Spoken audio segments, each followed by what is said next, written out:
धनपुर गांव में रहने वाला मोहनलाल एक बेहद गरीब किसान था।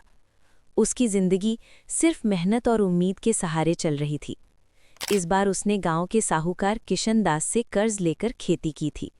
मौसम अच्छा रहा और पहली बार खेतों में फसल लहलहा उठी। कुसुम, इस बार बच्चों को भूखा नहीं सोना पड़ेगा।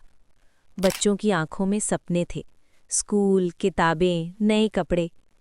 लेकिन किस्मत को ये खुशियां मंजूर नहीं थीं।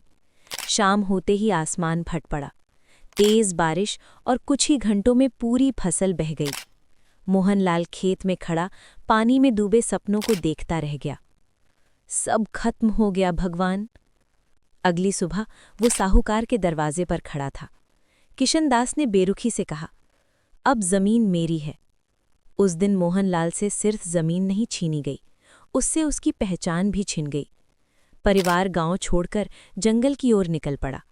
वहां एक टूटी कुटिया में एक बूढ़े साधु ने उन्हें शरण दी।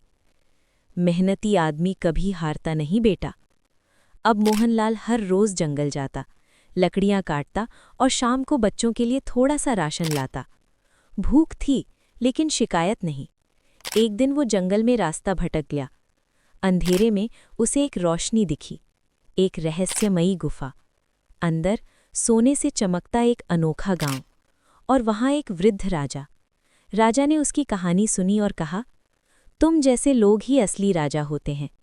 राजा ने उसे सोने के सिक्के दिए। ईमानदारी कभी खाली हाथ नहीं लौटती। मोहनलाल ने कर्ज चुकाया, जमीन वापस ली और मेहनत से व्यापार शुरू किया। गांव ने पहली बार उसे सम्मान से देखा। लेकिन लालच में अंधा साहूकार उस रहस्य का पीछा करते करते गुफा तक पहुंच गया, और वहीं उसके कर्मों का फैसला हो गया। कुछ समय बाद राजा ने मोहनलाल को बुलाया। हमारे बाद ये राज्य तुम्हें संभालना होगा। मोहनलाल ने सिर झुकाया। मैं राजा नहीं, सेवक बनूंगा। जिसने कभी लकड़ी काटकर बच्चों को पाला था, आज वही एक पूरे राज्य की जिम्मेदारी संभाल रहा था। संदेश साफ था, ईमानदारी कभी हारती नहीं, और जो दूसरों के लिए जीता है वही सच्चा राजा होता है।